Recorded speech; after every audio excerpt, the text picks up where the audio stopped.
on my way home from work, not too terribly long ago. It had to have been sometime this week because I would have talked about it last week if it happened prior to that show. That makes sense. Anyway, great radio commercial. Merle, you'll appreciate this. As a former radio guy who probably heard, I don't know, thousands, if not tens of thousands of advertisements. I made thousands of commercials. And I actually wanted to see if I was full of shit when I said that number. And then I did the math of how many commercials I made a day times 13 years. Yeah. Times fuck my life equals over a couple thousand commercials. Yeah. Times fuck my life. That adds a lot, doesn't it? Oh, that's like triples it. It is like the little 3 up, right? It's like a anywho. I don't know math. Yeah. What is that little thing? Magic number. Exponent? It's a magic number, right? What's a magic number? Alan is smarter than both of us, and Alan's fucking confused. He can't even figure out you're dumb. Yeah. Okay, are you talking about an exponent? Are you talking about a cubed? Are you talking about cubed? Squared? I was kidding around about it being a magic number. Cubed is what I was getting at. That's why I was like, it's like cubes, but more. Fuck my life. Just a guess, right? That's about right. I'm so lost. All right. Anywho, radio ad. It was like, I'm Willie Nelson, award-winning songwriter and musician. And I'm here to tell you about a product that I abide by. It's been helping the lives of millions of individuals around the world. I'm talking about Skechers shoes. And he's like, cut. Willie, Skechers aren't illegal. You can wear those anytime you want. Oh, dang, man. I just thought because they're so darn comfortable that the man would outlaw them. It's like, no, we're good. And then it goes to like Skechers, and then it comes back, and it's like, what does he say? He says, here, trying to legalize the crossing the state lines with Skechers shoes. It's like, cut. Willie, that's legal as well. Thought it was money. So good. That's a good ad. It's a good ad. I also wonder how many times Willie Nelson had to do his takes as well. What more than. So you figure Skechers had a pretty good budget go to create that. When you were tasked with creating a commercial, what kind of budget were we thinking? Mine were factored into salary. I have no idea what the sales team was charging. I know it had to be astronomical for what it was worth because they all drove very nice vehicles, and we were well aware that they made a minimum of 3 times more money than I did. Therefore, that work that I had to do, I had to write the goddamn spots, deal with the person who doesn't know how to fucking read. I don't know how to answer your question. I really don't. I have no idea. It would be $90 for a packet of 10 60-second spots. So you do that math. Okay. Yeah. It's probably a prime number of sorts, but I don't know. But on the shoe on the opposite foot, Alan is in sales, and Alan, I mean, it's a skill to sell. You're bringing money and you're bringing revenue into the business. In this case, the radio station. Yeah, if you work with salesmen and they don't make you feel inferior, then your salesmen aren't good. That's fair. Yeah. That's fair. That's fair. I mean, I always got mad because I felt like I was the one giving them the product to sell. So therefore, I should get a little stipend of, like we always wanted a little cut of like the commission. I figured we'd get like a 1%. I'm not even looking for anything. Just everybody along the line says that shit. Project managers be like, I fucking make it happen. You should just give me a little bit. No, you don't. No, just shut up. Just go fucking get it done. All right. We're the reason there's food on everyone's table. Go away. Well, not just food, the lights, the plumbing, we'd work in a bar. Yeah. Project managers. I'm glad you brought that up because we've come full circle here. We've gotten into MERS radio, your sales, and my project management. Perfect. Well, the thing that I have a problem with, though, Alan, is I agree that is the legwork, is going in and convincing the client that they should use their hard-earned money to advertise with you, like bought and sold. I get it. However, balls and sold. Got it. They would write these commercials. We literally had a template, right? This amount of words per line, this amount of lines. You know what they would do? These fucking twat bag salespeople, they would shrink the font like that resolves something. Like, well, it wouldn't fit on the page. And Well, you know why it wasn't fitting on the page there, Dave? Wasn't fitting on the page because it doesn't fit in fucking people's mouths or inside of 30 and or 60 seconds. That's why it didn't fit on the page. Can't just shrink the words. It doesn't make them faster. And so then I would have to sit in a room with a client who loved the spot. Well, this is the spot that I signed off on. What do you mean we got to cut that sentence? I want that sentence in there. Well, Dave, I'd like to keep that sentence in there too, but there ain't time for it. And, I think it just goes back to, I don't care how the sausage is made. Just get it made. All right. I think what you do at that point is see I if sold made sausage. I need you to give them made sausage. How you go about doing that? as Totally unbeknownst to me. I don't know. Do your thing. I don't even care. as the project manager of the group, I'm going to look into what type of budget we have, and in this case, I think if the shoe fits, you moonlight in the Micro Machines guy who did the ads in the 80s. Yeah. I can send you some Andrew Murr Micro Machine ads, man. Oh boy, I can tell you. And with the magic of audio technology, where you can cut and paste your best lines in there, I fit you a 45 into a 30, and it might take me 4 hours to do it, but god damn it, I'd get it done. And this is why I want my 1%, Alan. You fucking overpaid son of a bitch, going out there with your percentages and your commissions, me working on my base salary, doing 3 times more work because you can't fucking do your job, but your job already sold the fucking client, so I got to do your job for you. I did my job. Sold sausage. Making of said sausage, don't care. This will be my last story, but I remember I had a preacher, minister, pastor, whatever. He's coming in. He wants to read his little Sunday service 60-second thing. And motherfucker, he must have talked way too much to God and didn't do a lot of studying on the old reading. And I couldn't get him to get lines out that sounded like human beings speaking. So I remember this is a grown-ass man, probably twice my age at this point. I remember turning around and I just kind of gingerly, I didn't snatch, but I pulled the paper out of his hand. And I said, listen, Pastor Dave.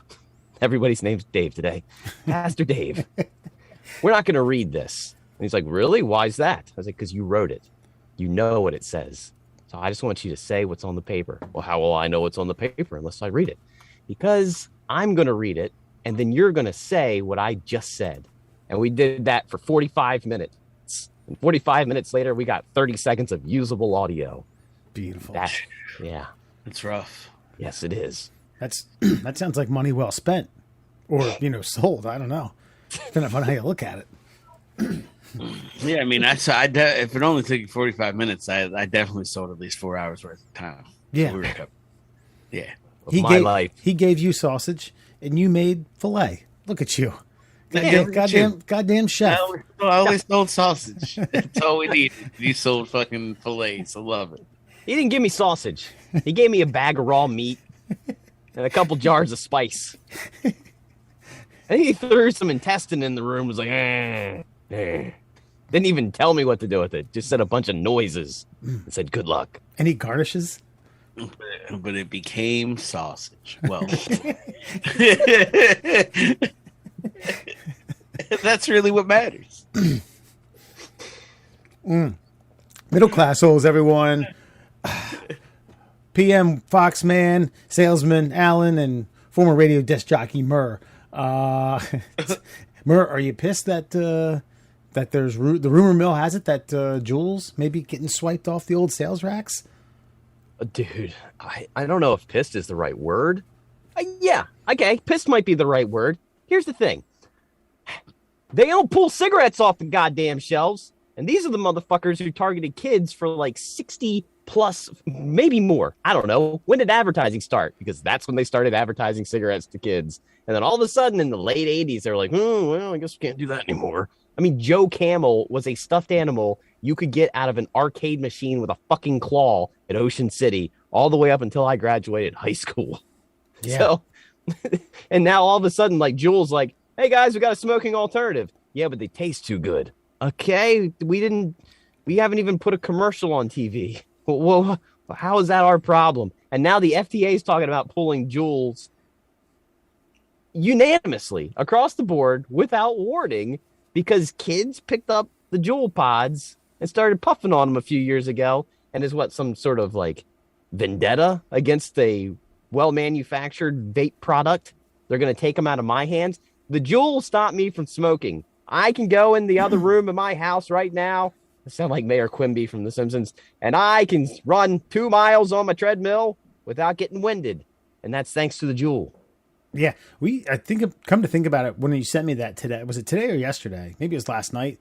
I'm having a tough time. I was too focused on your like no text line in the message, but I was thinking about it in the office today, and because our office space got reconfigured, and because there's more employees, they've been hiring more salespeople, of course. But thinking about who in the office does and doesn't smoke, and there's one person who smokes cigarettes regularly. And then there's probably 5 or 6 other people who vape regularly, and at the desk too. We'll just take a puff. And I had to think that those people were pretty much just for people who would smoke cigarettes if the Juul wasn't available. Maybe not regularly, but they would, with some amount of regularity. I can see it both ways. I understand, but Who's beeping keeps beeping and beeping. Most people started smoking cigarettes before they were allowed to smoke cigarettes. That's usually where the habit began. Like, you didn't have your first cigarette. It like, time's a ticking. I'm 18. Let me go get me a pack of Camel fucking non-filters and get going here. Time to grow up. Most people had their first cigarette at some sort of alcohol party when they were in high school. I mean, in middle school, you were probably pregnant by 16 anyway, and it didn't matter. And the Juul legitimately helped me quit smoking cigarettes, and I really feel like they don't care about the people that the product was branded towards, just because a bunch of twats got their fucking grubby little fucking sticky fingers on them. Yeah. Is there any negative to the Juuls? I don't really know enough about them. When I went to the doctor, I said, okay, they give you the whole rundown. How many alcoholic beverages, blah, blah, blah. Cigarette smoker, former. How many did you smoke a day? Bleh. I said, but I do smoke a Juul now. And he's like, okay, we're not going to worry about that. I said, really? We're not going to worry about that? Why is that? He's like, it's better than smoking. I was like, how much better? And he did a little, they're about 90% cleaner than a cigarette. Is your doctor fucking Kermit the Frog? Yeah, I was like, right? Your doctor sounds like you need to go get a new one. Is he a fucking Muppet? They're about like, Jack, you should get a second quote, is what we're saying. They're about 90% cleaner. Yay! Which is solid. But like, I think Wes alluded to it, like, yeah, I guess you stopped smoking, but look at you. It's in your fucking mouth like all the time. Why? Like, so is it really better? Maybe it's 90% cleaner, but you're constantly fucking doing it. You weren't constantly smoking cigarettes. Incorrect. If you saw me with the beer in my hand, you did not see me without a cigarette in the other hand. It was hand in hand. Now, during the day, I could put an hour between cigarettes, but once that bottle cap was snapped, man, lights out. It was I would light cigarettes off of cigarettes. And from what I recall, around this time that you're talking about, if you weren't working or in some sort of class, whether it be at Maryland or the communications place you went to in Baltimore, I'm blanking on the name, you were probably drinking. Unless it was like 6 in the morning or something. Yeah, you're pretty much right. I mean, I've always regulated my drinking to like the day is done. Mm-hmm. Now, the day could be done at 5 p.m. or the day could be done at 9, 10, 11 o'clock at night. But once the day is done, yes, I start having alcoholic beverages, and then I start now, yes, vaping a lot. But I can also take like 3 puffs off of this thing and then put it down. Whereas with a cigarette, you're committed. As soon as that thing's crackling, you're not putting it down till the filter's fucking melting into your fingertips. Yeah, I mean, you could play like a, kind of a gangster way and flick the cherry off and save it, keep it outside. Yeah. I don't know. I mean, it seems silly at this point. Fuck it. Just let people look. We're careening towards like either a climate disaster or like fascism or I don't know, one of a handful of things. So I don't think really Juul pods really should be at the top of the list. But if you're gonna smoke something, just smoke cigarettes. Stop being a pussy. I just say when it comes to things like this, the libertarian side of my my social opinions comes into play. And I say, it doesn't matter how many fucking laws you make about it. I'm not saying anything like short of the fucking death penalty that maybe people will stop smoking, but I was saying like these are probably victimless crazy of like fines if they do make them illegal. People are still going to make them. Some engineer's going to fucking produce these in his basement and sell them. You'll be able to get your hands on them. You'll be able to get your fucking hands on the pods that go into them. They'll be just as efficient. They'll be just as good. They'll probably be even more tasty because it's fucking underground shit. People will might be a learning curve. Like there's probably a couple deaths. True, yeah, but that's why you hold out for the second wave. My point. It depends. How bad do you want to suck on liquid nicotine through a fucking plastic utensil, or do you just want to fucking smoke a cigarette like a real man? It's up to you. It's up to you at that point. Okay, want street Juul pods, or do you just want to smoke a Joe Cool? No, I don't want a street Juul pod. I tried that. Juul had mint. It was It was the greatest fucking flavor. I don't know. Juul should be selling that on the black market to somebody. It was the greatest flavoring in the world. It was perfect. They forced them to stop selling it because kids were using the Juul. They forced them to stop all their flavored, like the fruit flavored stuff. So they only do Virginia tobacco, which is a really dark, thick, nice tobacco taste, and then menthol. I hate menthol. They actually got the taste of a cigarette into that Virginia tobacco Juul pod. I don't know what I'll do if they go. They stole my mint from me, and I don't know what I'll do if they do away with this Virginia tobacco thing, man. I just don't. I don't want to quit. I don't want to start smoking cigarettes. And they tax you on every one of the pods. You can only get a 2-pack or a 4-pack, and they tack a $4 tax on each one of those little pods. Yeah, they do. I heard about that. Like you're I mean, I guess, are you trying to price people out of their habits? Yes. Yeah, precisely. That's exactly what they're fucking trying to do. It's supply and demand. It's not rocket science. Yeah. Just stop doing it. If you keep buying it and they keep upping the price, they'll keep selling it. People will stop doing it simply because it's just not worth it. Yeah. I know, but then Alan's like, well, just smoke a cigarette like a real man. Like, not for $10 a pack, which is where they are now. Alan's saying or that just tongue in do cheek. neither. Alan's saying that to just smoke a cigarette tongue in cheek. I don't think he's. I know. I mean, yes, but also fucking no. Like, I don't smoke either, but like, I went to a party and I bought a pack of cigarettes because I'm not a pussy. I'll just smoke a fucking cigarette if I want a cigarette. Like, so yes and no. Like, I get that there's a usage for the Juul pod and to go for it, but also like just stop doing both of them. Because they're not necessary. Yes. I agree with you on weed, that. I agree with you on that. But you're coming at it from someone who could buy that pack, smoke, not even the whole thing, be done with the party or the weekend, and then not see another one for months, maybe a year, and then be like that. Murr is coming from a perspective where he could, that may or may not be an option. Sounds like he needs that. I will admit, I am addicted to nicotine. I am 100% addicted to nicotine. It ain't heroin. I mean, it's a long, slow death. Well, but it's not heroin, but it's starting to sound like it could be kind of like it when you're like, I don't even know what I'd do if they take my Virginia tobacco Juul pod. Like, Jesus, fucking easy there, bud. Just stop. Maybe see an addiction counselor. I don't know. Something's got to give. You don't need to pay $1 million for cigarettes or worry about a short supply of your sweet, sweet nicotine juice. Like, yeah, just stop. Or, like our dear Wesley said, is a victimless crime. I am exhaling water vapor. I'm getting all the bad shit. So fucking leave me alone. That's fair. Alone. That's fair. My point of it is that if push comes to shove and it's 100% illegal, you'll find them. You'll be able to find someone who's creating them or making them, or you'll know a guy who knows a guy, just the way you get any other drug or gun or whatever. So like, don't put all these fucking. First of all, I don't even get into gun laws and things like that. It's not why I made this point. My point is that just make it legal. Just legalize it, sell it, continue to tax people, blah, blah, blah. People are going to get their hands on it anyway.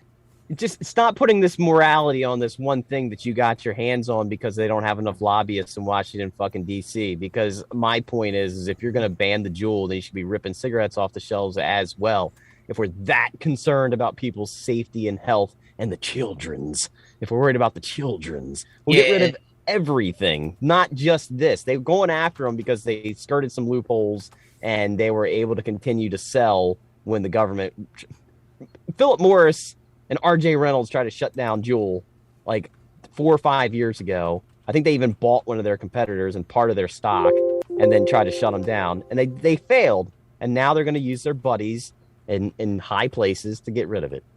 Yeah. Yeah. I mean, yeah, that is what it is. I mean, yeah, American politics, baby. What do you know? Who's for sale? Well, I see Wes doing some middle class research. No, because I got you and another group of friends that I chat with sent that today, and I hadn't read.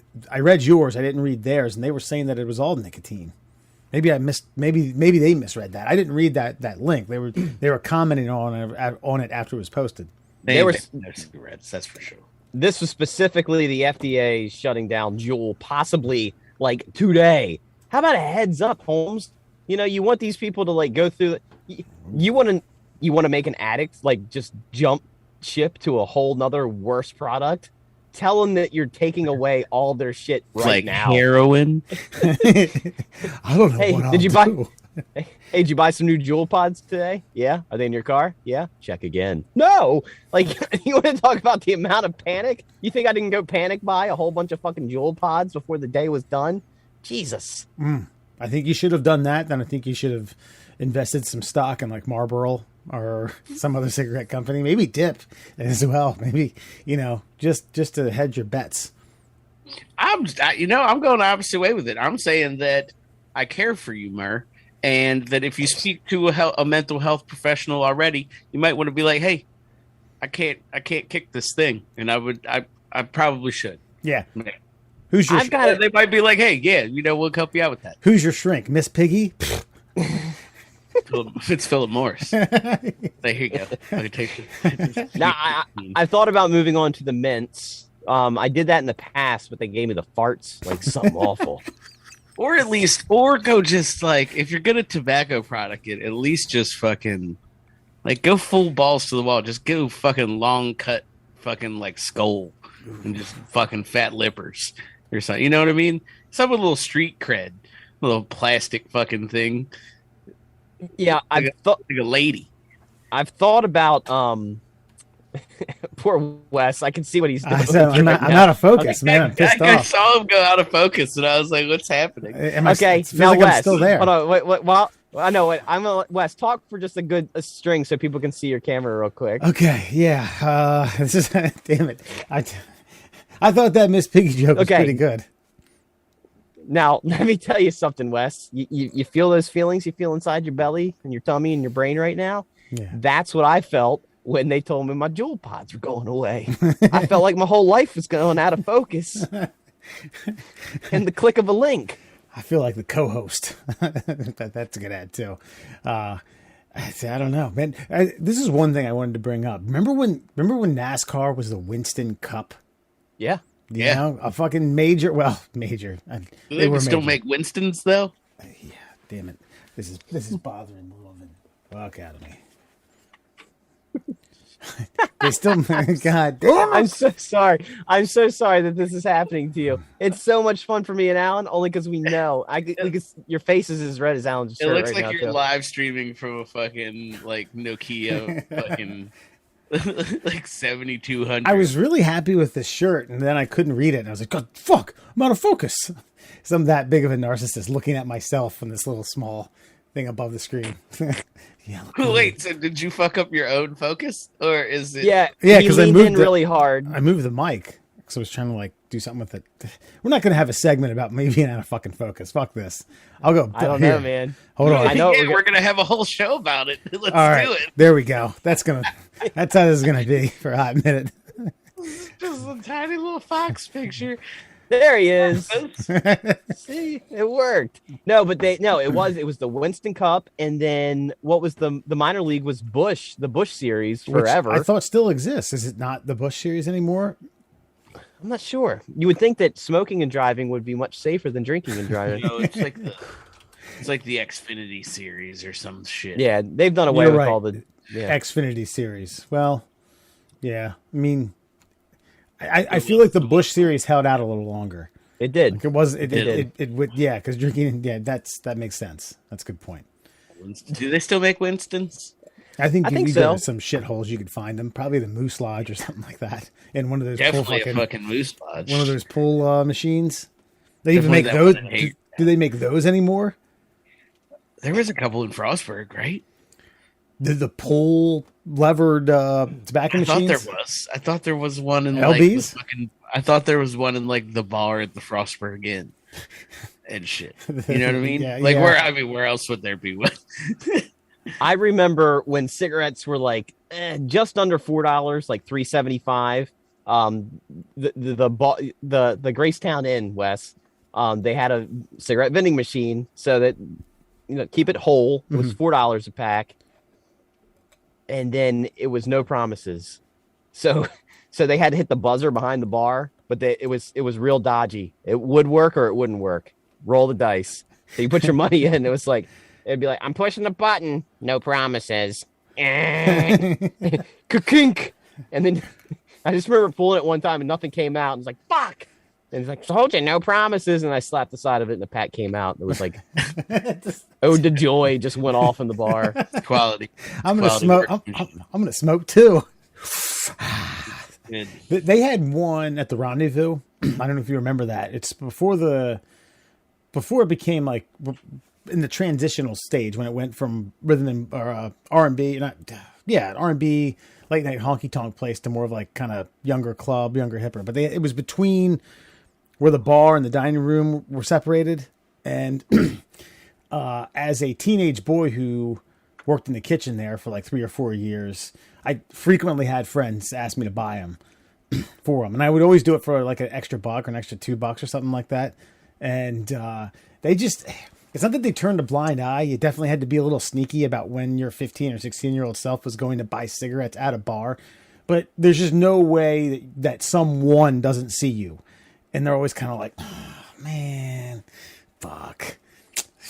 Who are you going to pass? You're going to pass judgment, really? I find myself doing it a little bit more now that I'm older, but like, I didn't need some 40-some-year-old asshole to be like, oh, you sure it's a good idea? Like, did you think it was a good idea when you got yourself hooked, you dumb motherfucker? Well, it was people who I worked with, now mind you, it's a bar, people who own the management who also knew my parents.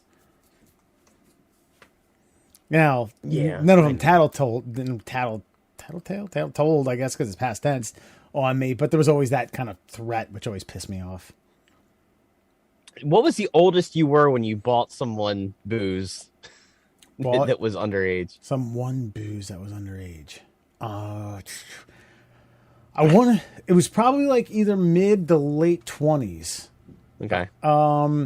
It was back.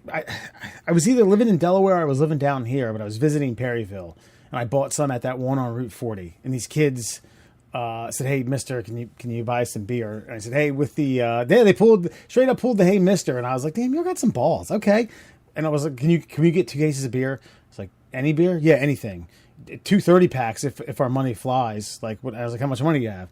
And they showed me. I was like, all right, without handing me money, I'll go buy it, and then I'll take it down the street at a Royal Farms and put it in your truck. That way I don't get fucking pinched for, there's cameras right out here right now. So they did it, and I think I got them a case and a 30-pack, and then they gave me like 20 extra bucks. Nice. Yeah. Nice. I just said, Dad, no drinking and driving. Okay, cool.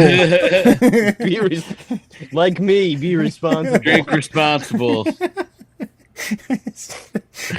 Budweiser. They take a fucking drink of yours. Like right there. Throw it over my shoulder, beer breaks, get my car. I don't count this one, but when I was thinking about it the other day, I guess I have to count this one. I think I was like 27. Now these guys were like 20, but I worked with them. They worked with me, and dude was like, "Hey man, give me a ride. You mind giving me a ride home?" And I was driving home, and he's like, "Hey man, I hate to ask, but didn't you stop and give me some beer?" Like, and I didn't even think it. Like, yeah, why? Fine. Yeah, just give me your money. Fine. let's go inside. And that's what I did. And I don't know, man. It just wasn't a big deal. But I remember playing Hey Mister, and it worked every time because where you lived in Perryville, you had Lindy's Market right at the end there. And that's where all the VA patients would walk down to get their booze. So we would always look for like the oldest guy possible.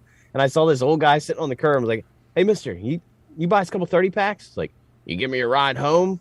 Deal." So he bought us 2 30 packs of Bush. And I drove him back down to the VA hospital. And then I remember going over to Havity Grace and playing Hey Mister. And this motherfucker just all out snapped on me. I was like, "Hey, mister, you think you can like, no, fuck you. Hey, man, you're fucking younger than my son. I wouldn't buy him fucking beer. Why would I buy you fucking beer?" I was like, "All right." He's like, "I should turn you in." I was like, "You should just back the fuck off. Like, what are you doing?"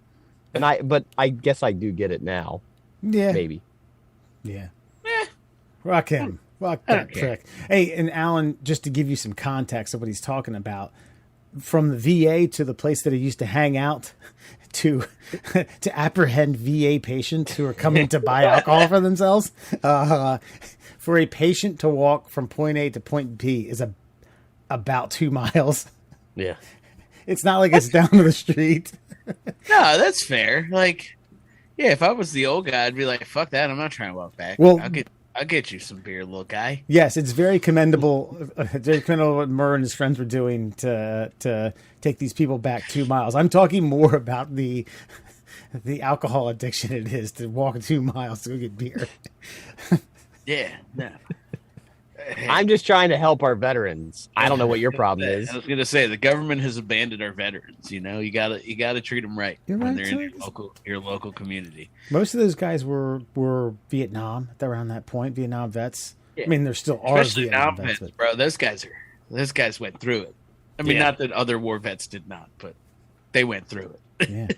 This guy was definitely Korean War, because he was like old enough to be older than Vietnam, but like old enough, just shy of World War II. So he had to be in some, but here's the thing: he was going to sit on that curb and drink his beer down to where it was light enough to haul it back. You know, it's also a wonder that these people walked not only through Perry Point, but through pretty much the entire town of Perryville. And I never heard of like drunken vets just going crazy, smashing shit, beating up people. Like, you know, they just minded their business. They went to one end, bought beer, drank it, walked back to a VA hospital. Yeah, well, you know, a good town drunk isn't usually like a shit stir. You know, maybe fell asleep on a bench kind of thing, but nothing like, you don't really see crazy. They're too busy walking back and forth to places to score more alcohol. Town drunks are pretty much harmless for the most part. This is across the street from where Lindy's was, on the other side of Route 40, like the side where you're headed west to Havre de Grace. That big building it's been about a million things, but yeah. At one time there was a bar on the right side. My dad used to say, so mind you, my dad was born in 1945. By the time he got to be like a teenager leading up till 21, because they had changed the law at that point. It wasn't 18 any longer. It used to be a kind of like this old hoagie ass bar. I mean, dark, dingy, pool, no music, people just sitting there fucking getting drunk from sun up to sundown. And said a lot of World War I veterans hung out there. Think about how old this shit is. And that if you went there at like 16 or 17, sat in the corner and shut the fuck up, no one said anything to you. They'd serve you beer and you just like put your head down when you got to take a piss, take your head down when you walk back, sit in the corner and drink a fucking beer and shut up. Yeah, it's because those motherfuckers still called it shell shock.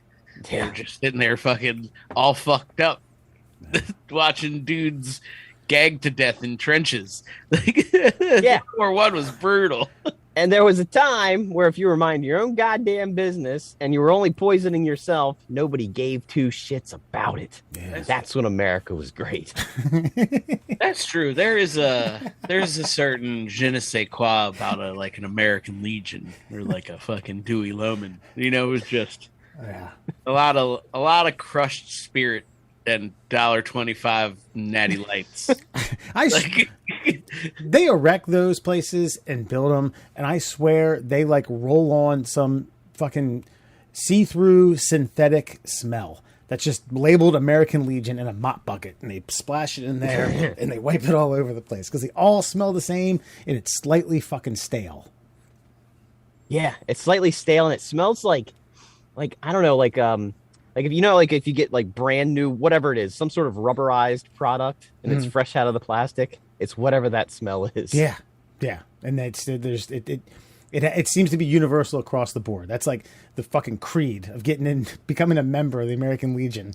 You have to know like the naming convention of this fucking smell. Oh, that's C41214. Yep. Mm-hmm. Yeah, fresh too. They spray it down with fucking Bush Light and let it dry. that's probably it. And then just sprinkle some fucking tobacco under the fucking floors, and then they cover it all up, and that's it. There you go. Well, enough of the chitter chatter. I think it's time for friend or foe.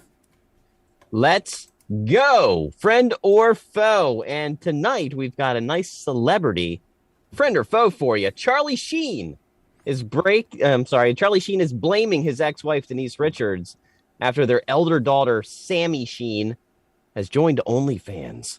The former 2.5 Men star, 56, tells Page Six, quote, "She is 18 years old and living with her mother. This did not occur under my roof." He adds, "I do not condone this, but since I'm unable to prevent it, I urge her to keep it classy, creative, and not sacrifice her integrity." Because integrity is what Charlie Sheen is known for. Mm-hmm. Sammy, who turned 18 in March, announced her adult business venture on Instagram with a sultry swimsuit snap, urging her followers to, quote, "click the link in my bio if you want to see more."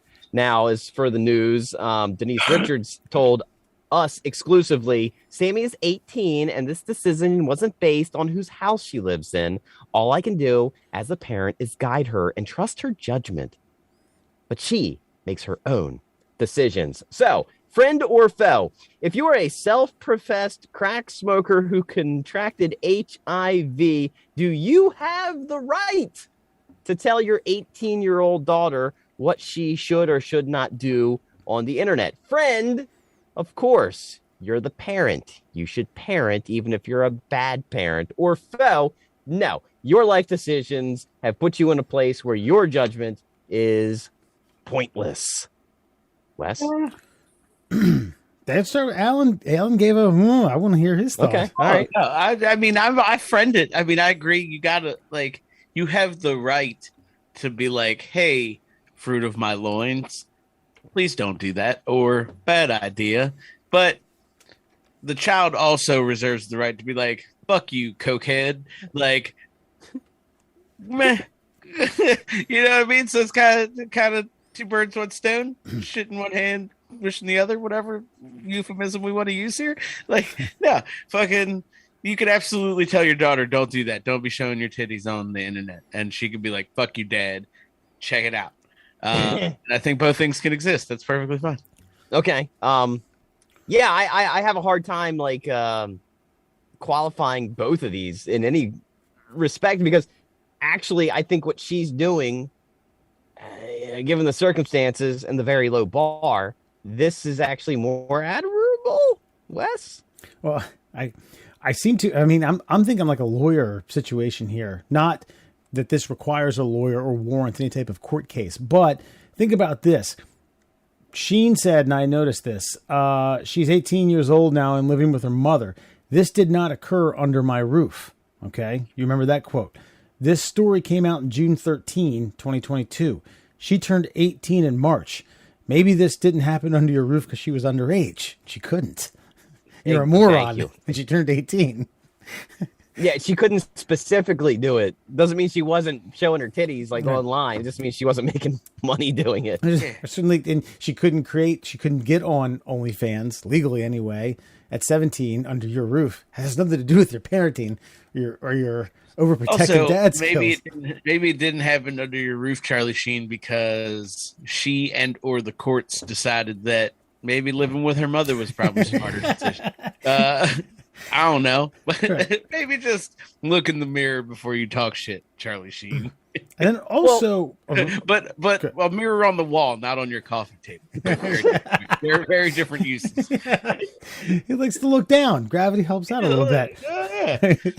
Look at that. I think, and Richards went on to say something about. Okay, all I can do as a parent is guide her and trust her judgment. She's 18. No, you absolutely can't trust their judgment. The judgment's always wrong. Every decision they make is not every. I mean, they get up in the morning, they brush their teeth, presumably. Not every decision they make is wrong, but most are, right? Yeah. They're not wrong. They're just definitely misguided. They might stumble upon a positive outcome, but it wasn't done in the best manner possible. This might be one to save for legal counsel, because even though she is 18, is she still considered, okay, obviously under the law, she's an adult, but does she have the right to make her own decisions if she's still living in your house? Yeah. Legally, yeah. You can make your own decisions. Do whatever. Now, you could kick her the fuck out. Mm-hmm. Like, if that's what you want to do. But, like, now we're getting into, like, Britney Spears conservatorship type fucking territory. You know what I mean? Which I think you got to prove that, like, they're bonkers. Which, I mean, obviously Britney Spears bonkers. I don't know that this girl's bonkers. She's just young and dumb.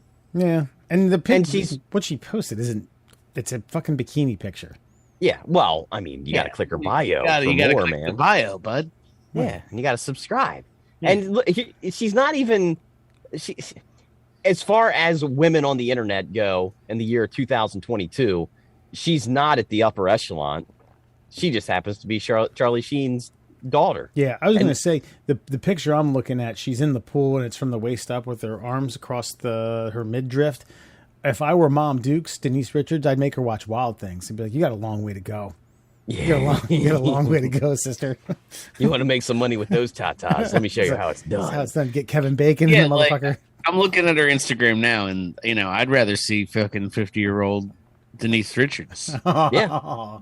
No, I agree with Alan. Yeah. But here's the thing. Considering how damaged her life is, what Denise Richards is on one of the Real Housewives shows, she's no fucking shining star in the night. You know what I mean? She's not exactly a guiding principle on how to live your life. We all know Charlie Sheen's tiger blood demons. Yeah. I mean, in reality, what chance does this girl have? And if this is as far as she goes down that deep, dark rabbit hole, and she has a chance to make some money and then just be done with it, you know, considering all circumstances, I don't think it's really that big of a problem. How many 18-year-olds are showing their shit for free right now on the internet? Yeah. At least this one has monetized it a la Kardashian style, and it could potentially create a thriving business and maybe parlay this into some sort of fashion like jaunt moving forward. So it might be the best thing for her. Yeah. Sadly. I mean, so I'm friend that Charlie Sheen has the right to be vocal about this, because I mean, regardless, he probably still loves her and he probably still cares about her and probably still, you know, as a parent is protective and it's his little girl and yada, yada, yada. So he has the right to do that. I'm friend, but yeah, I mean, kind of echoing what Alan said earlier, you know, hey man, she lives with mom. She's 18. Sorry. Yeah. I can get paid like money that isn't your guys' money for capitalizing on your name and these tiny little titties. That's right. You know what I mean? Hey, man, fuck it. I'm officially friend that he has the right, but I'm foe that she should listen to him. Yeah. Do you think? Yeah, I agree. Do you think at any point when things were getting somewhat vocal, argumentative, headbutting, you know, feisty around the Sheen Richards household, do you think they ever got into an argument about whose career was more, you know, was better, who was more talented as an actor or actress? Started rattling off movies they were in. I mean, probably, but it's clearly Charlie Sheen. Yeah. Yeah, there's no real, like, Denise Richards can try all she wants, but I mean, what she got? Fucking Wild Things and Undercover Brother, Starship Trooper, Starship Trooper. Oh yeah, Starship Troopers. So again, no. I mean, all you got to do is what was that movie with Charlie Sheen called the Chase? Was that her? Yeah, Swanson. That's a superior movie to all three of those ones we did. Wall Street. God, 100% agree with Alan, though. I mean, Wall Street, Platoon, all those. Oh yeah, Platoon. What else?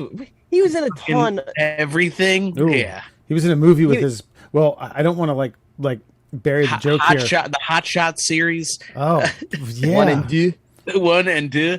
And then, damn, I don't want to bury the lead again. Okay, Men at Work. Remember where he's the garbage man? God.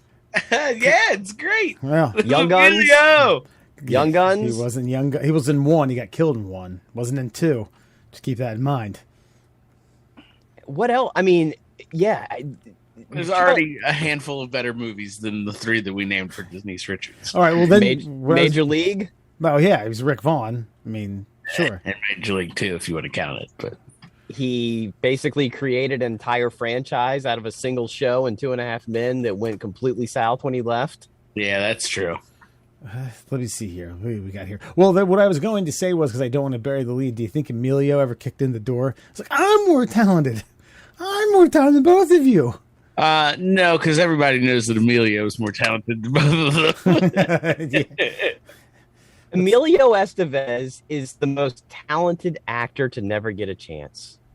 Is that a fair? Is that a fair He statement? got chances. I think he was like, you know what? I'm not trying to do this really. Emilio Estevez? Yeah. You don't think Mighty Ducks wasn't a chance? A fucking Disney mainstay? Yeah. One of the greatest hockey You movies? don't think Judgment Night was a blockbuster hit? Yeah, Cuba Is that with Gooding? Mick Jagger? No, it's not with Mick Jagger. It's with Dennis Leary. He's gonna get so upset about your misrepresentation of Judgment It's with Night. Dennis Leary and fucking Everlast from House of Pain. Wait, okay. What movie was Emilio Estevez in with Mick Jagger, where it was a dystopian future? A dystopian teacher? Future. Yes, Future. yes, a dystopian teacher. So I got confused. I don't know. That one. Emilio and Mick Jagger. Is called Free Jack.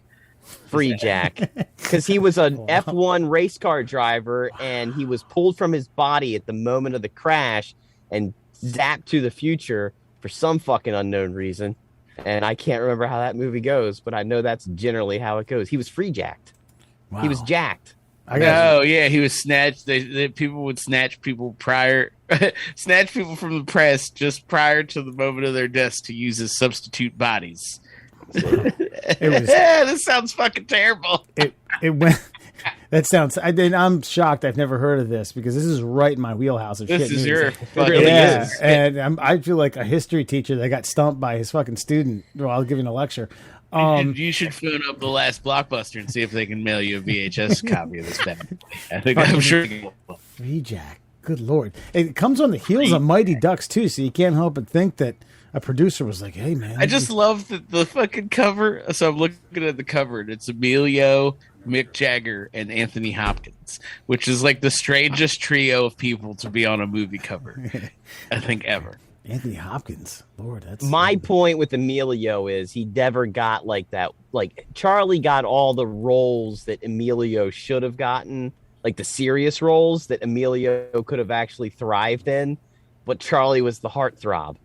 And Emilio got married too young to Paula Abdul and yada, yada, yada. But Emilio kept his nose clean. He never changed his last name because he wasn't racist against the ethnics, unlike Charlie, who thought his ethnic heritage. That's true. Who doesn't approve of his 18-year-old doing bikini pics on OnlyFans. Plus, like, Exactly. if your name's Emilio Estevez, fuck, that's a kick-ass name. Like, why are you changing that?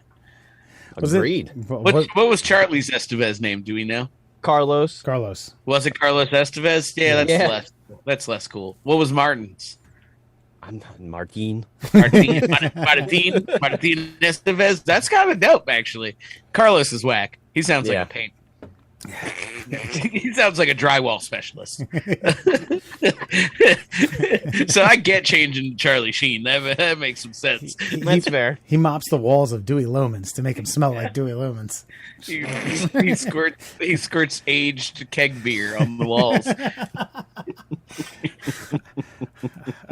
Shit. All right. That, my friends, is friend or foe. Beautiful. All right. I think it's time to fill our brains with knowledge, Murr.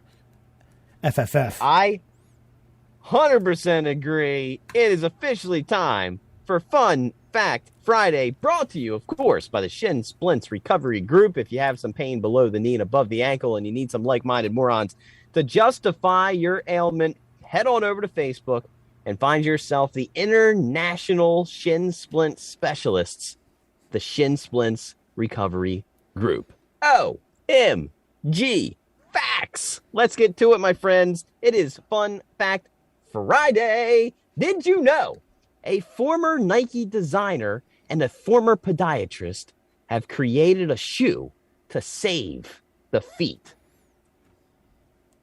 of insulin deficient assholes all over the country?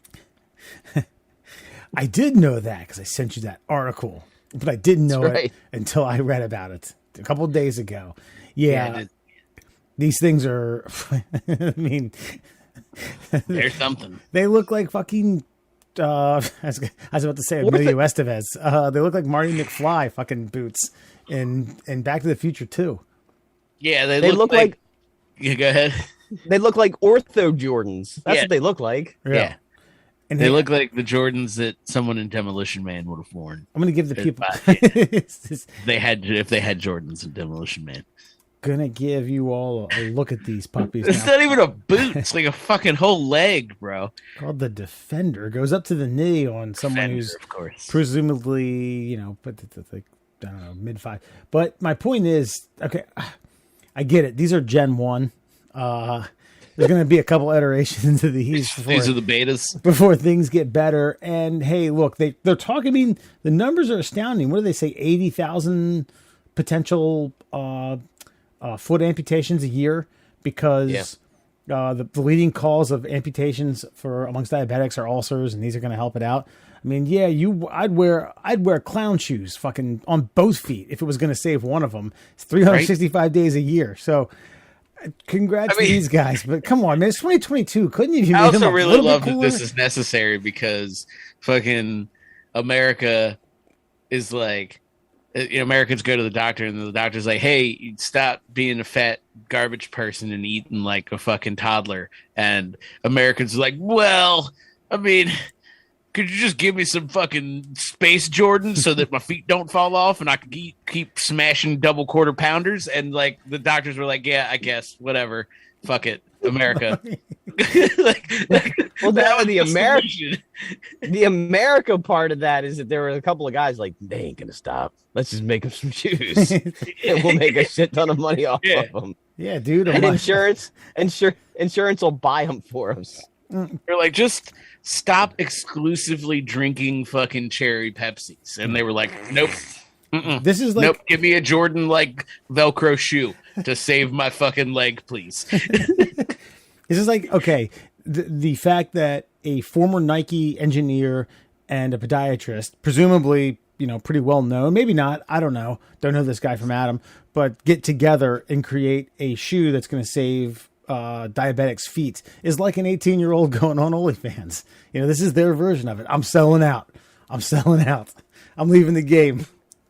Here's the thing, is the guy who designed the actual boot, he didn't need the Nike guy. If like, this is how jaded we are in America. It's like, ugh, I could wear a boot and save my feet, but man, look at them.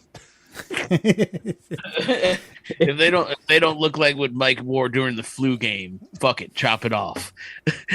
Like, I think it really is a testament to America. I think I've told you guys this, that Rick Barry offered to coach Shaq to shoot underhand free throws, and he wouldn't do it because it said it would mess up his street cred.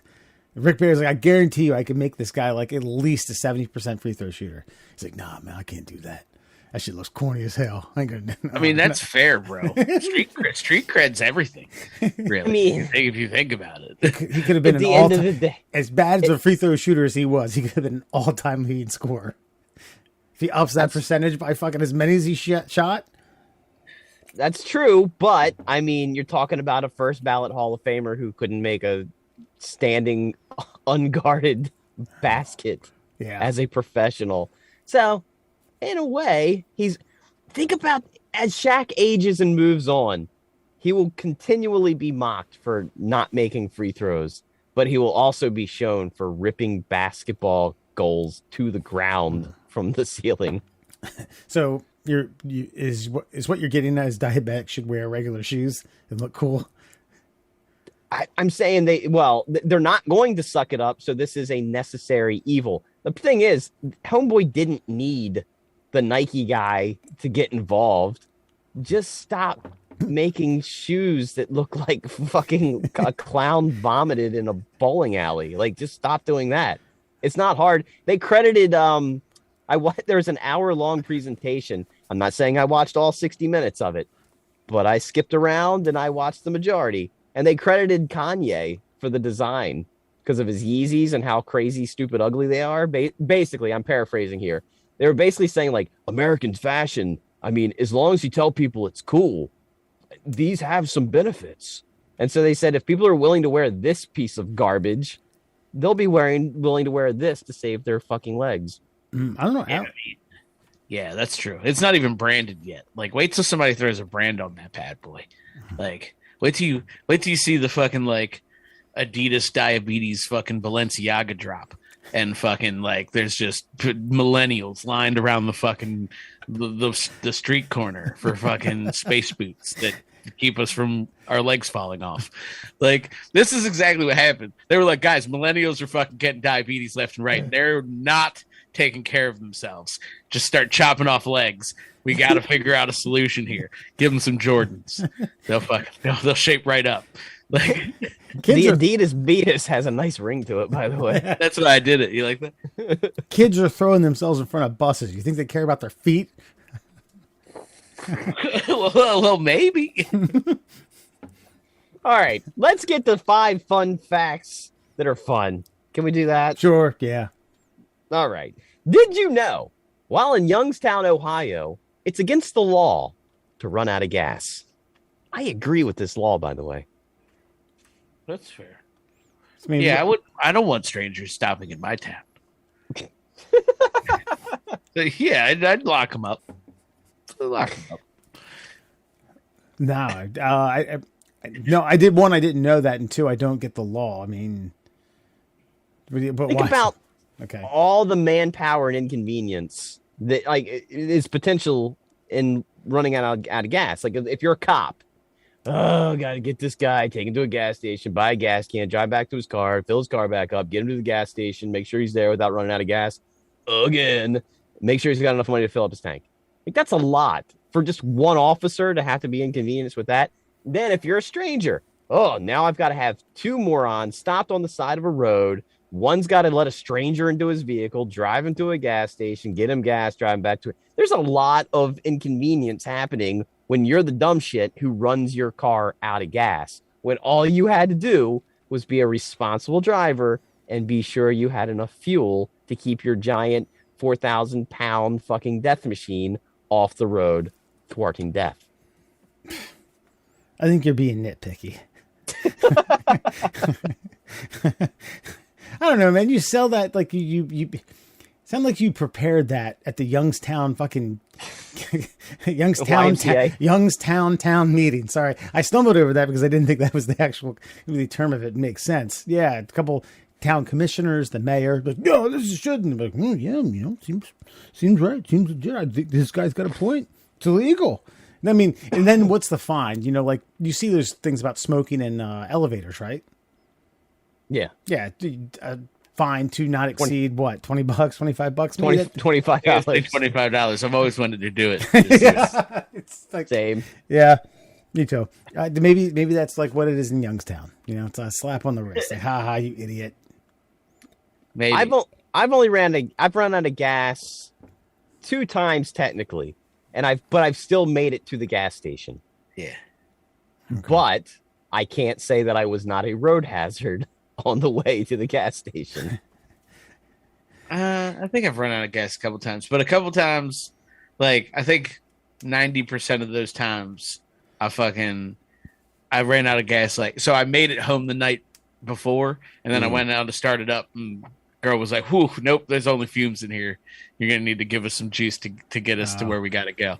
Yeah, that's like a halftime. 2 of those equals 1 full running out of gas. Yeah. I never I think I've only done the actual gas once. It's happened twice to me. It was within a week of each other at the same spot on 95, and I had to call the same person to come bail me out. That was a hoot. Gilby, by the way. You loved it. And you should have been, and I bet, did you have to pay him? Because you should have gotten a fine. Pay him? I don't know. Yeah. Maybe. No. I bought him a beer. No, I just remember the one time I ran out, like I was coasting to the gas station, and I was probably like 50 to 30 yards from actually pulling into the gas station. So here's my dumbass. Driver's side door open, cars flying by me on the left. I'm pushing, steering at the same time. So I get it. And the only other time was right there at the Subworks parking lot there, West, where it almost links up to the Royal Farms, but does not. Yeah. I pulled in, and I was drifting, and I pulled in too soon, wrong turn lane, like, oh, no. And then I had to keep going and filling up a Gatorade bottle. Did you pay for it every time? Yeah, I was like, I told them I was going to leave the pump hanging, and they let me do that. And I think I got $2 worth of gas. And back when you could get like a quarter tank for $2, and then I drove it up to the pump. And Hands probably fucking reeking. That is highly illegal. Hands probably reeking of cigarettes. The one thing I was going to say was, then you probably smoked one afterwards. Oh, that's a long day.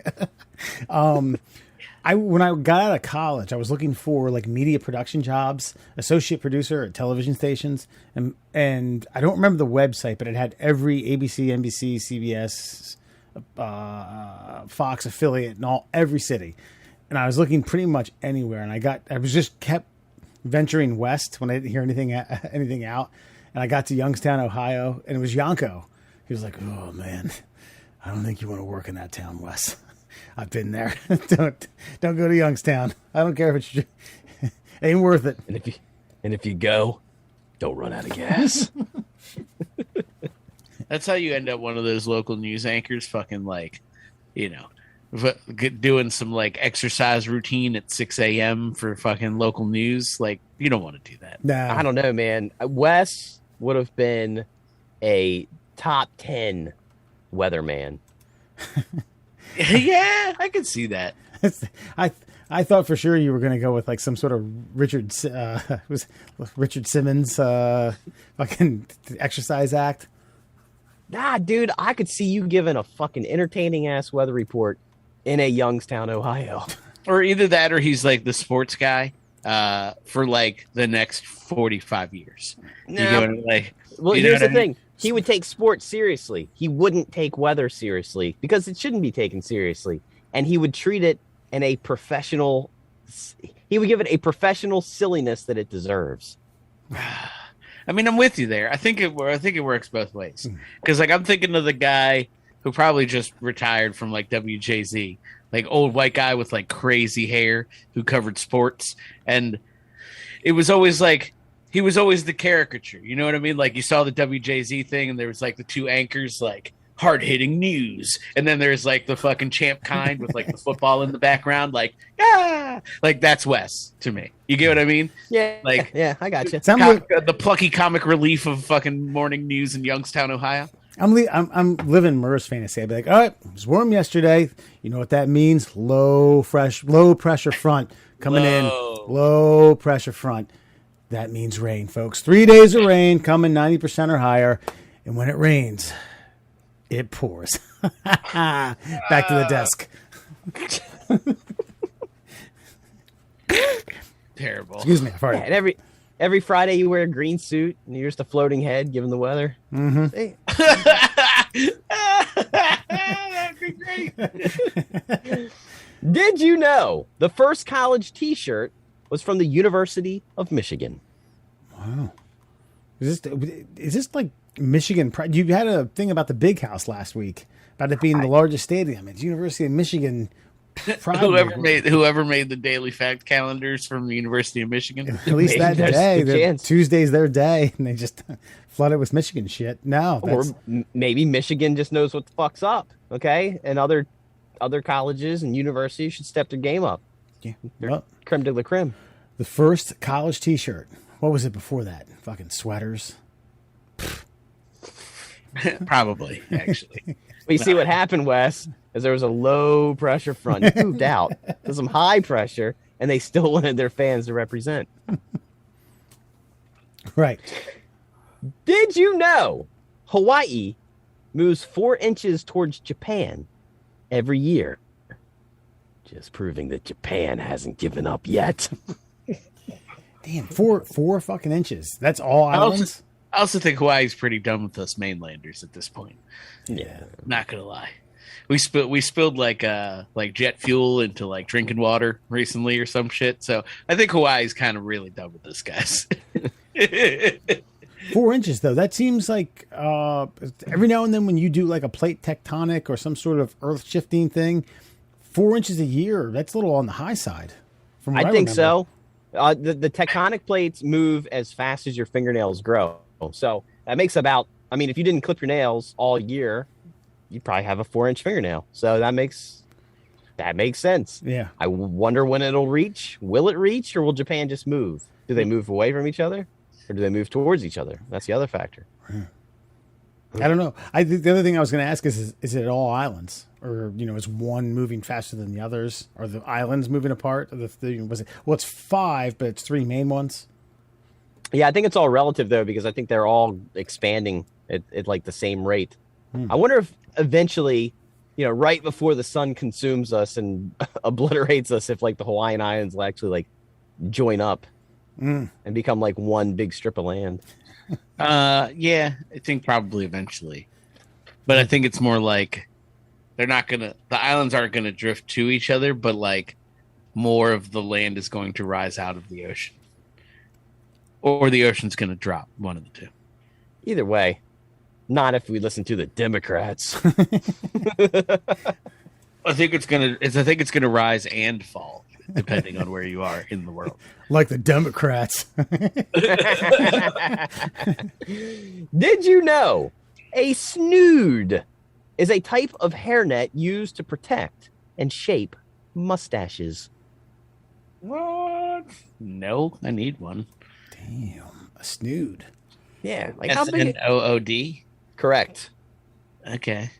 Yeah, if you get that, I'd like to see a screen share of a snood. I'd like to see what this. I mean, especially like protecting. I've seen the idiots that work at like Burger King who actually care about their jobs and put the netting on their face. But I've never But as far as the technical aspect of shaping the actual mustache, like what, I don't understand the physics or behind. Yeah, I don't that. get the mustache snood. So I'm not gonna lie. When you said a snood, I was like, it's the little dangly thing under a turkey's neck. That's what I thought you were going to say, because that's also what that word means. You went totally left field on me. So I'm now looking up Amazon reviews for fucking mustache snoods. And I don't think that they're real. I think that they're real, but I don't think they're as efficient as one might think. Okay. Well, I mean, but if you had one of those big, like where you got to like take like beeswax to, twist up the ends of your mustache, maybe they're for someone with that kind of facial girth, if you will. I've wanted to do a mustache, by the way, for a while, but now that Top Gun came out, I'm gonna have to wait another 5 years. Yeah, I think. you're gonna have to hang tight on that one. Yeah, I know, it ruined it kind of. I tried to sell Kelly on a fucking so I got really curly hair, but I wear hats, so I don't know if you're aware of this. But I was at the barber. My barber was like, "You want to shake it up?" And I was like, "Nah, we'll leave it alone." I was like, "Actually, I have been thinking about doing a mullet, like a classy one, nice fade on the side." And Kelly was like, "Absolutely not." And I was like, "What the? That's fair." I do talk to like clients that run major hospital systems. I probably shouldn't be walking around with like I bet. mullet.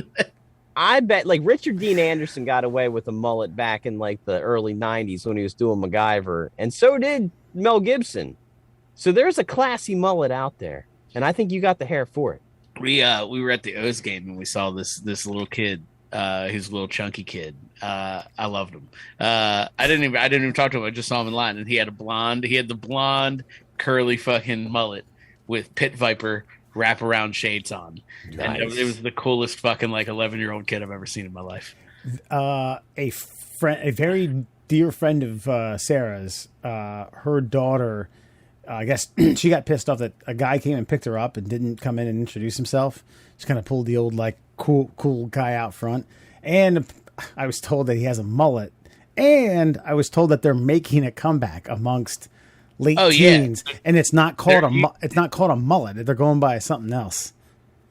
Yeah, they call him something. Yeah, I don't know what they call him now. Something. The name's whack. I wasn't necessarily. Yeah, I wasn't necessarily turned off. Well, I wasn't entirely turned off by the mullet. I was like, whatever. Kids will be fucking kids, but they can't. It can't be too long. Like it can't be like too long in the back. It can't be like hanging down and going all fucking crazy. You gotta keep it tight, but it's gotta be mullety.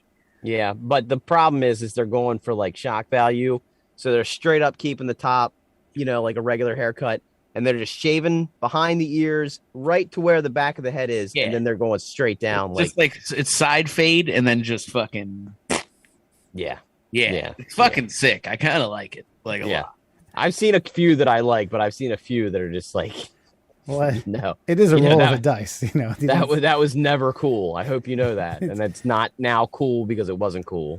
Like know your lane. Yeah, we the beauty of like sorting out what's cool retro is we get to look back on it decades later and be like, yeah, okay, this was great, this wasn't. That shit sucked. That shit, oh boy, they should burn that and everything else, all the contents that ever has that. Throw it into a fucking volcano in Hawaii and have it drip closer to fucking Japan. But yeah, the mullet, I don't know. To me, it's just like, I heard it's making a comeback. And I was like, ugh, it's not making a comeback. Zubod's pants. Will Zubod's pants ever come back? Did they ever leave? Honestly, let's be real. Those things have always been dope. That's how you spotted a professional wrestler in an airport. You saw Zubod's pants, a fanny pack, and a sleeveless shirt, and you're like, that guy. That guy's on TV Mondays and sometimes Sundays. Or a traveling AAA baseball team. One of the two. Yeah. Yeah. No, shit. Zubas are dope. If that isn't fucking... If that isn't Brutus Beefcake or Tim Hewlett, I don't know who the fuck that is. We had, Isaac, Wes. Yeah, because he has a pair of fucking Bengals colored ones. He's got multiple pairs, but he did have a Bengals pair, and he played on our softball team, the Juice, as you may recall, and he wore Zubas to play in for like 3 seasons, and they were fucking majestic. It's just a big ginger guy rolling around in Zubas. That's good. That's like a Tuesday or a Thursday night to dick around with some buddies of yours and drink some beers. This isn't to pick up some lady and avoid her parents. Like, I don't know, man. Fucking these Gen Zers are real lax with what you have to look like to get laid these days. I was talking to somebody at work, a youth. And I was like, man, y'all, like, we had to, like, put clothes that had been washed recently on and, like, match them to each other to attract the opposite sex. And y'all are just out here fucking, like, dudes out here in fucking tank tops and fucking flip-flops and swim trunks at a bar at 2 p.m. just killing it. Girls love the homeless look, man. It's a thing now. So mullets, Zubas, why not? Yeah.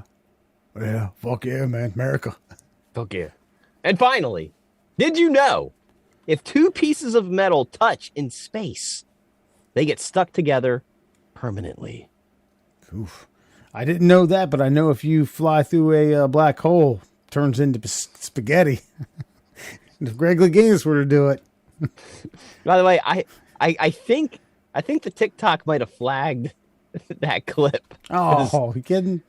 Well, because it was up for hours before it even got one view. I'm going to check it now. But yeah, I mean, I get why we put it up. But if you jumped into a black hole, you would be still up. I mean, it's still up, but I feel like it got throttled because it's gotten like, I don't know. It just seems like it got a lot less views than any of our other videos. Yeah. All right. So if you put 2 pieces of metal together in space, they'll be stuck together permanently. I have no idea why, but that's what the Fun Fact calendar tells me. And that, my friends, is your Fun Fact Friday. Because space is magnetic. Magneto's out there. Right, Alan? Yeah, you know it. Sorry, I was reading about how these things get fused together. You know, once you tell me something that I don't know, now I got to learn more about it. So it's called cold welding, apparently. Nice. I think it could also be a myth.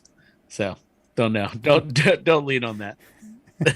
So that whoever made that fucking calendar went to Michigan and it wasn't for med school. Hell yeah. It was for the T-shirt. Yeah, it was for marketing. You here to get your degree? Oh no, I'm gonna drop out. I'm here for the T-shirt. I'm here for the sweater. And then she gets into the store and it's a T-shirt. It's like, this isn't what I wanted. You guys doing any mullets, by the way? Got a barber around? Tonight on Before You Go here at the Middle Classholes, Boston Transit Agency is to try urine sensors on elevators. You're in trouble no more. The Massachusetts Bay Transportation Authority hopes with a new program to tackle public urination systems and elevators with technology. So this serves as Boston and the surrounding areas Transit Authority. They're launching a pilot program this summer, which urine detectors sensors will be put in place in 4 downtown elevators. They don't say where because they want it to be a little secretive. The sensors alert transit ambassadors who dispatch a cleaning crew, the Boston Herald reported. So first things first, it's not even that they don't put in these sensors to prohibit it or alert authority. They just send someone to go and clean it up. That's fine. That's good. Because as a regular person, I'm not trying to pee in an elevator. I would assume that if I'm pissing in an elevator, it's a necessity. I had to pee in an elevator. I had no choice. And then the type of people that are gonna pee in an elevator for funsies, they're gonna pee in it because it's got a fucking sensor inside that's gonna alert somebody as soon as they do it. And then the fun begins when they try to run from the pee police. Yeah. So I don't know what purpose this serves. Yeah, it seems silly. It says it's just to cover up the smell. Sometimes it smells for that I'm okay with it. But if it was to try to levy out fines and things of that nature, then I'd just be, well, what's the point? It's like smoking in the elevator and getting the $25 fine. I'd do it for the fine. You're egging me on. Yeah. Yeah, I have to agree. So, if it's just for the smell, then it's just pretty much pointless. So do away with it. You're pissing away taxpayers' money. Well, yeah. Shouldn't they be cleaning the elevators anyway? And why is this publicly funded? Oh, well, the people of Boston have full bladders. That's all I can come up with.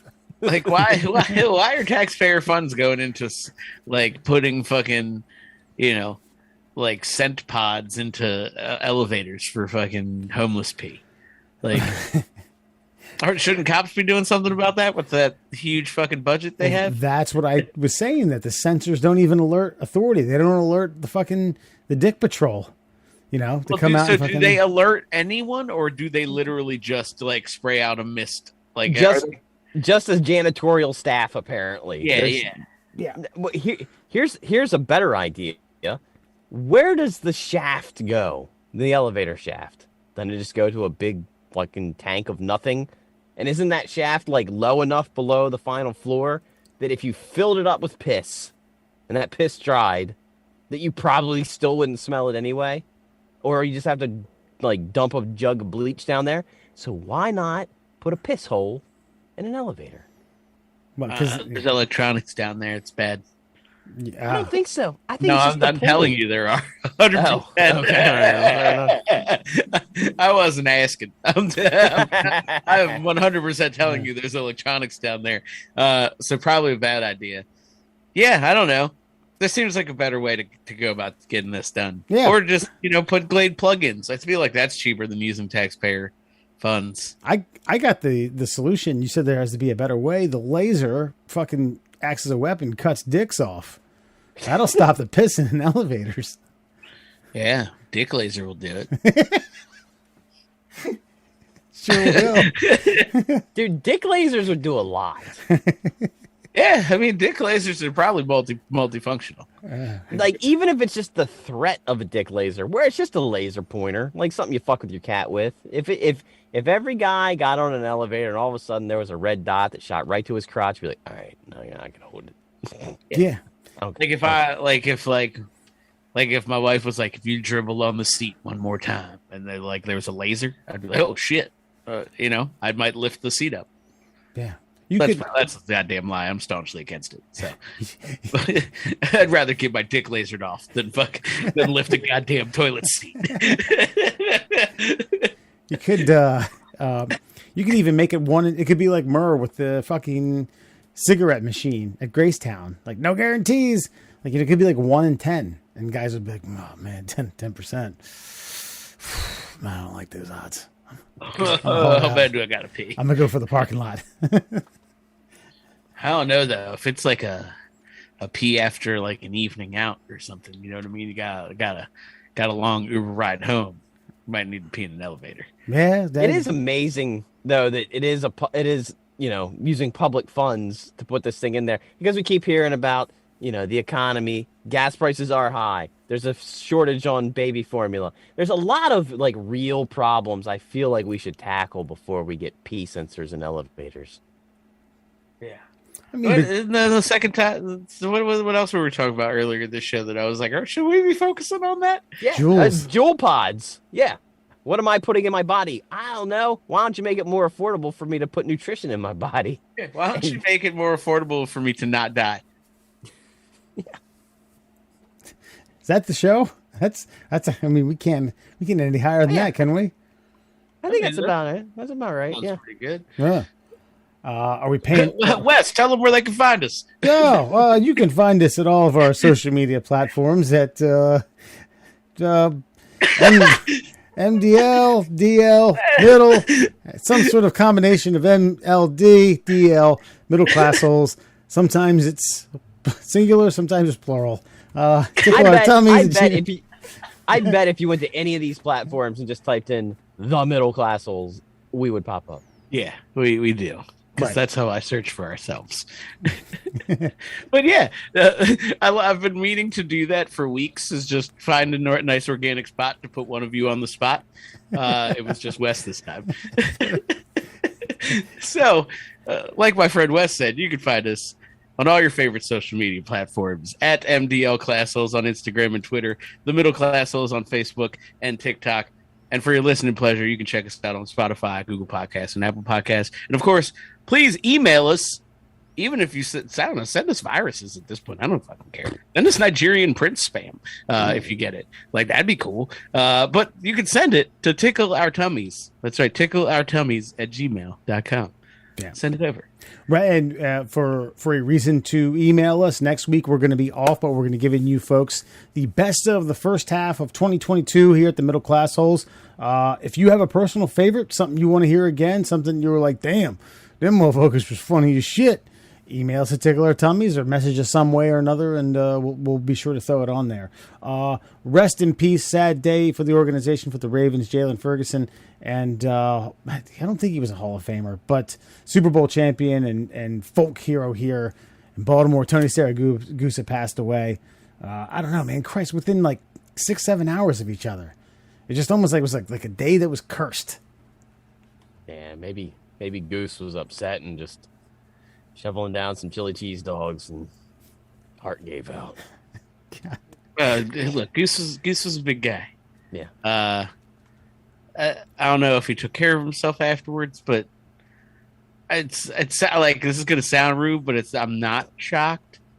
But like, that's real. That's really sad. He's a good guy. Did a lot for the city of Baltimore. I mean, he did ish. He was very active in the community and shit, as athletes are around these parts. I found Tony Saragusa to be everything you want in a personality like that. However, I do remember he was possibly his last season, I think, was when they were doing one of the what's the NFL films thing where they come to the training camp. Oh, the Hard Knocks, yeah. Hard Knocks, and it was Saragusa was the guy who would squirt Bengay into your jockstrap. He was the guy who would fucking like old school haze a rookie. You would have to go get his lunch, and if the lunch was wrong, you would have to give him your lunch. But here's the catch. you always got his lunch wrong. Like he was that guy.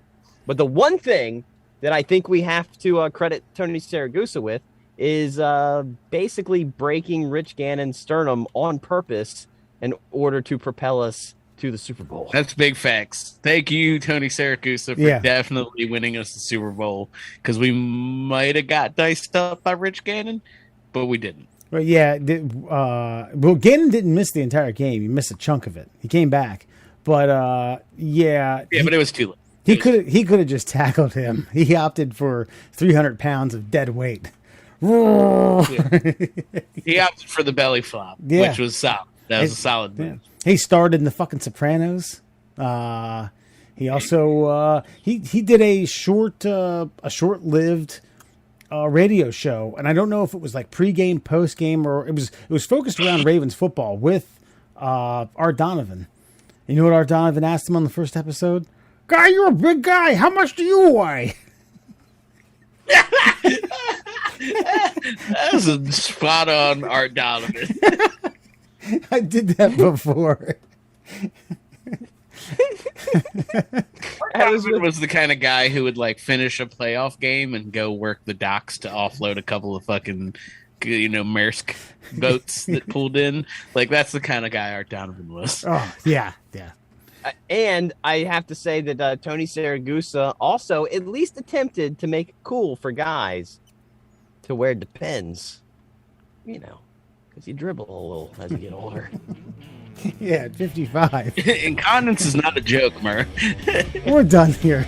Rest in peace. It's been a sad day. Good night, everyone. Check us out. Best of first half coming at you next week.